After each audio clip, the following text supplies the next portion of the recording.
అదరకొట్టే కారం రంగు రుచి ఆచి కారం పొడి. నిన్నటి దాకా అడవికే పరిమితమైన పులిరాజు ఇప్పుడు ఊళ్ళ మీద పడుతున్నాడు. సరిహద్దులు చెరిపేసి జనవాసాల్లోకి అడుగు పెడుతున్నాడు. పొలాల్లో నక్కి పొంచి చూస్తూ అదును చూసి అటాక్ చేస్తున్నాడు. నిశ్శబ్దంగా వస్తూ నిలువునా చీల్చేస్తున్నాడు. డ్రాగన్ టైగర్ దాడులతో పల్లె ప్రజలు కంటి మీద కునుకు లేకుండా గడుపుతున్నారు. అసలు వనం వదిలి జనం వైపు పెద్ద పులి ఎందుకు అడుగులు వేస్తోంది? ఆ కరుకు చూపుల వెనుక ఉన్న ఆకలి కథ ఏంటి? ఈ రోజు వీక్షణంలో చూద్దాం.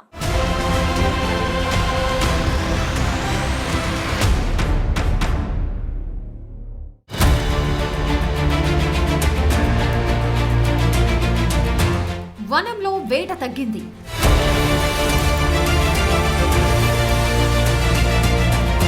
జనంలో భయం పెరిగింది.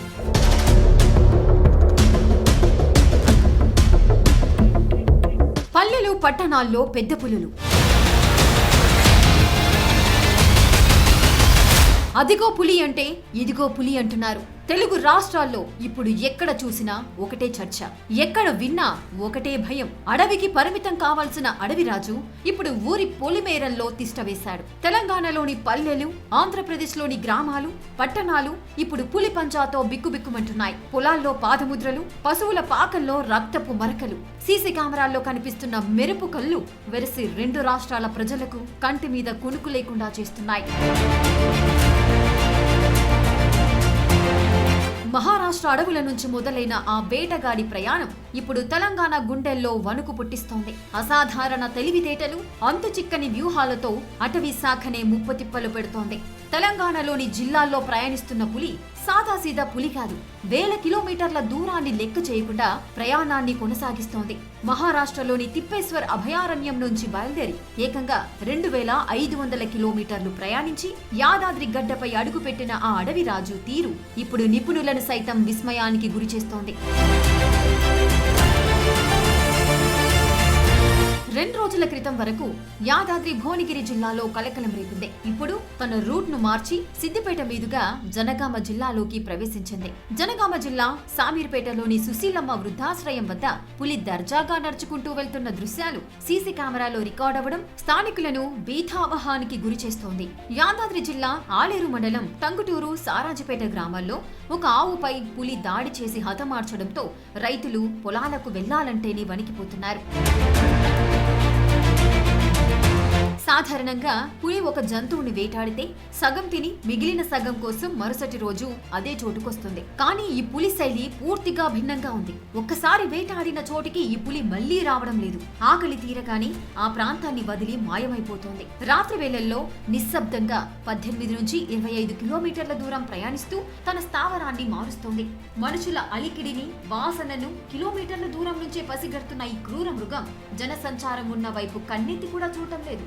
పగలు గుడ్డలు పొదల్లో రక్షణ పొందుతూ నిశీది వేళల్లో మాత్రమే వేట సాగిస్తోంది.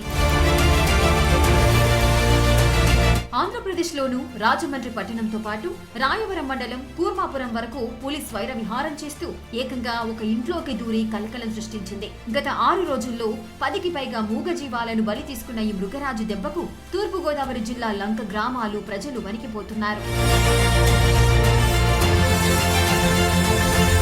పులికి అడవి అంటే కేవలం ఒక ప్రాంతం కాదు, అది దాని రాజ్యం. కానీ మానవ అవసరాల కోసం అడవులను నరికివేయడం, గనులు, రహదారుల నిర్మాణం వల్ల పులుల ఆవాసం కుంచుకుపోతోంది. ఒకప్పుడు వేల ఎకరాల్లో విస్తరించి ఉన్న అడవి ఇప్పుడు ముక్కలు ముక్కలుగా మారుతోంది.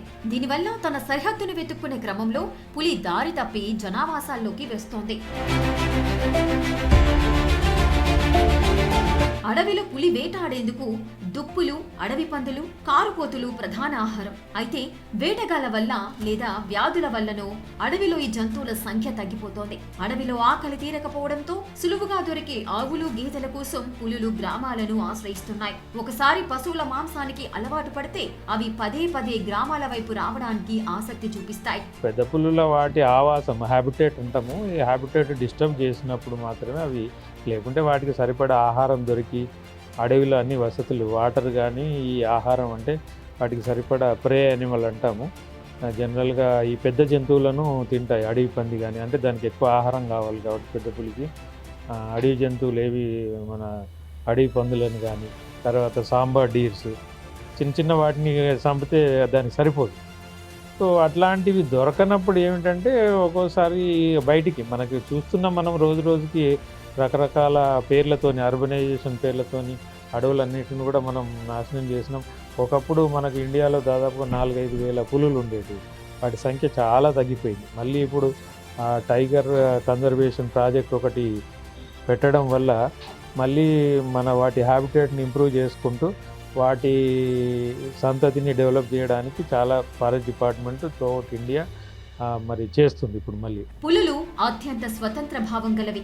ఒక్కో మగ పులికి సుమారు 60 నుండి 100 చదరపు కిలోమీటర్ల సామ్రాజ్యం కావాలి. ప్రస్తుతం అడవుల్లో పులుల సంఖ్య పెరుగుతుండటంతో స్థలం కోసం వాటి మధ్య యుద్ధాలు జరుగుతున్నాయి. బలమైన పులి చేతిలో ఓడిపోయిన ముసలి పులులు, యువ పులులు ప్రాణరక్షణ కోసం అడవిని వదిలి బయటకొచ్చేస్తున్నాయి. మహారాష్ట్ర నుంచి తెలంగాణకు వచ్చిన పులి విషయంలో కూడా ఇదే జరిగి ఉండొచ్చని నిపుణులు భావిస్తున్నారు. వేసవికాలం సమీపిస్తున్న వేళ అడవుల్లో బావులు, వంకలు ఎండిపోతున్నాయి. నీటి కోసం వెతుకులాటలో భాగంగా పులులు అడవి అంచున ఉన్న వ్యవసాయ బావుల వద్దకు, కాలువల వద్దకు చేరుతున్నాయి. నీరు ఉన్న చోట పశువులు కూడా ఉంటాయనే ఉద్దేశంతో అవి అక్కడే తిష్టవేస్తున్నాయి. అడవికి ఆనుకుని ఉన్న భూముల్లో రైతులు పంటలు వేయడం, జనాభా పెరగడం వల్ల అడవికి, గ్రామానికి మధ్య ఉండాల్సిన బఫర్ జోన్ కనుమరుగైపోతోంది. పొలాల్లో పెరిగే పత్తి, చెరకు తోటలు పులికి అడవిలోని పొదల్లానే భ్రమ కలిగిస్తున్నాయి. అక్కడ దొరికే నీరు, ఆహారం కారణంగా అవి అక్కడే ఉండటానికి మొగ్గు చూపిస్తున్నాయి. పులి జనావాసాల్లోకి రావడం అంటే అది మనుషులపై దాడి చేయడానికో, యుద్ధానికో రావడం లేదు. కేవలం ఆహారం, తన మనుగడ కోసమే పోరాడుతోంది. అడవుల్లో కృత్రిమ నీటి కుంటలు ఏర్పాటు చేయడం, అడవి జంతువుల సంఖ్యను పెంచడం ద్వారా పులులు బయటకు రాకుండా చేసే అవకాశం ఉంది.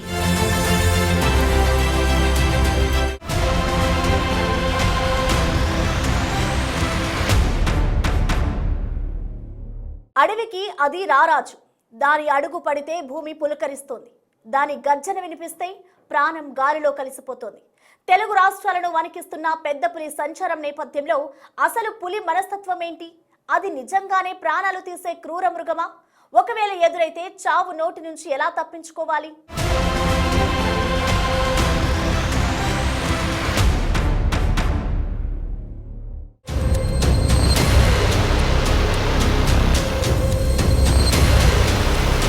పులి స్వభావం ఏంటి?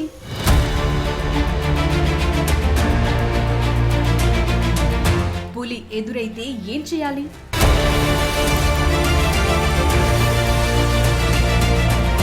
పులి నుంచి కాపాడుకోవటం ఎలా?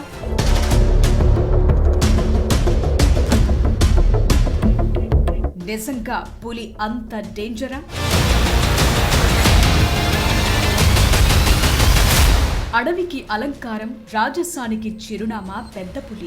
దట్టమైన అరణ్యాల్లో ఏకాకిగా సంచరిస్తూ తనకంటూ ఒక సామ్రాజ్యాన్ని నిర్మించుకునే ఈ మృగరాజు మనస్తత్వం అత్యంత విలక్షణమైంది. పులి సహజంగా తన ఆలోచనలు, భావాలను లోపలే ఉంచుకుంటుంది. అది మనుషులపై దాడి చేయాలని ఎప్పుడూ అనుకోదు. ఎక్కడైనా పులి మనిషిపై దాడి చేసిందంటే అది అనుకోకుండా ఎదురుపడినప్పుడు జరిగిన ఎన్కౌంటర్ లాంటిదే తప్ప కావాలని చేసే వేట కాదు. పులి తనకంటూ ఒక సరైన ఆవాసం దొరికే వరకు నిరంతరం కదులుతూనే ఉంటుంది. ఆ ప్రయాణంలో భాగంగా అడవి అంచులకు వచ్చినప్పుడు అక్కడ సులువుగా లభించే బర్రెలు, ఆవులపై దాడి చేస్తుంది. పులికి ఆహారం ఎక్కువగా కావాలి కాబట్టి అది చిన్నవాటి జోలికి వెళ్లకుండా పెద్ద జంతువులనే లక్ష్యంగా చేసుకుంటుంది.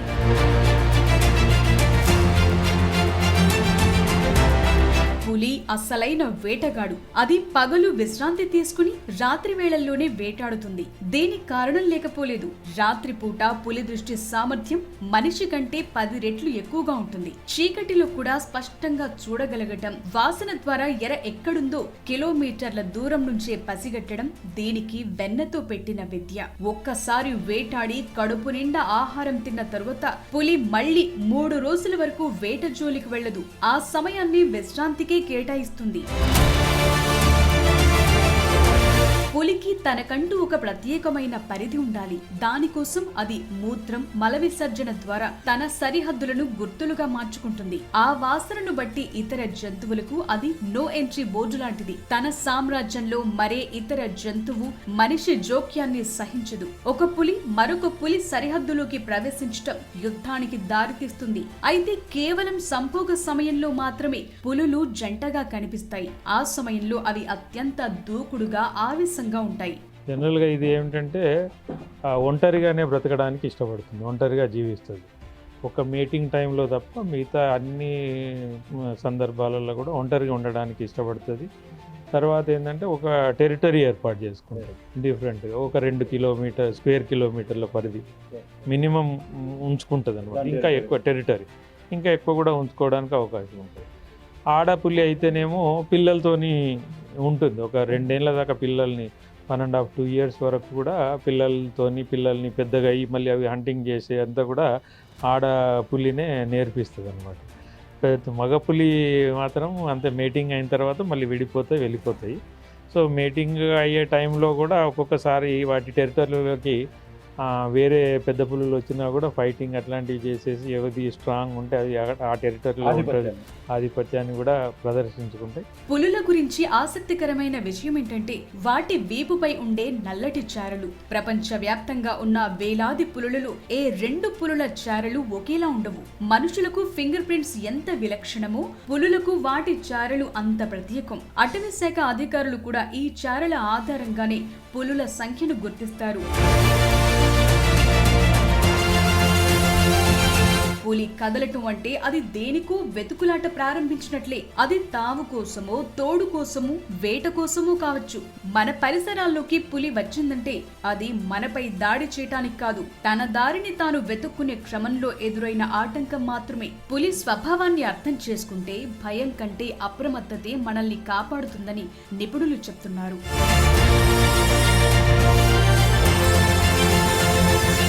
పులి అంత డేంజర్ కాదు. నిజం చెప్పాలంటే పులి మనిషి కంటే కూడా తను వేటాడే అడవి పందికో, దుప్పికో ఎక్కువ భయపడుతుంది. అయితే పులి మనుషులపై దాడి చేయటం చాలా అరుదు. అది కూడా ప్రమాదంగా భావిస్తేనే మనుషులపై దాడి చేసే అవకాశం ఉంటుంది. కానీ సాధారణంగా పులి మనుషులను చూసి తప్పించుకునే ప్రయత్నమే చేస్తుంది. అయితే పులికి విపరీతమైన ఆకలి వేసినప్పుడు, ముసలితనం వల్ల వేగంగా పరుగులెత్తినప్పుడు, శరీరానికి గాయమై అడవి జంతువులను వేటాడలేనప్పుడు మాత్రమే అది గ్రామాలపై పడి పశువులను, మనుషులను లక్ష్యం చేసుకుంటుంది. తన పిల్లలతో ఉన్నప్పుడు ఆడపులి అత్యంత ప్రమాదకారి. పిల్లల రక్షణ కోసం అది దేన్నైనా ఎదిరిస్తుంది.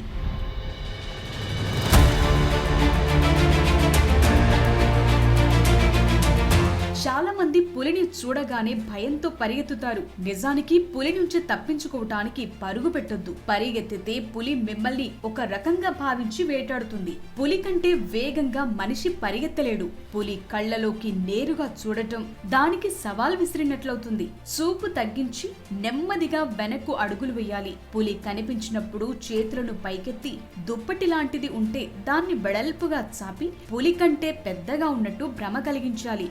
పులికి మానవ స్వరం నచ్చదు. గట్టిగా అరచినా, చప్పట్లు కొట్టినా అది వెనుకంజ వేసే అవకాశం ఉంది. పులి ఎప్పుడూ వెనుక నుంచి మాత్రమే దాడి చేస్తుంది. తల వెనుక భాగంలో మనిషి ముఖంలా ఉండే ముసుగును ధరిస్తే పులి తనను గమనిస్తున్నారని భయపడి దాడి చేయదు. పులి నేరుగా గొంతుపై పంజా విసురుతుంది. మెడకు మందపాటి గుడ్డ, రక్షణ కవచం లాంటిది ఉంటే ప్రాణాపాయం తప్పుతుంది. ఒంటరిగా ఉన్న వారిని పులి టార్గెట్ చేస్తుంది. నలుగురు కలిసి ఉంటే పులి దరిచేరదు. పులి ఒక అద్భుతమైన సృష్టి. అది రాక్షసి కాదు, అడవిని కాపాడే కాపలాదారి. మనం దానికివ్వాల్సిన గౌరవం, దూరం ఇస్తే అది మన దరి చేరదు. భయమొద్దు, కానీ అప్రమత్తత అవసరమని నిపుణులు చెప్తున్నారు.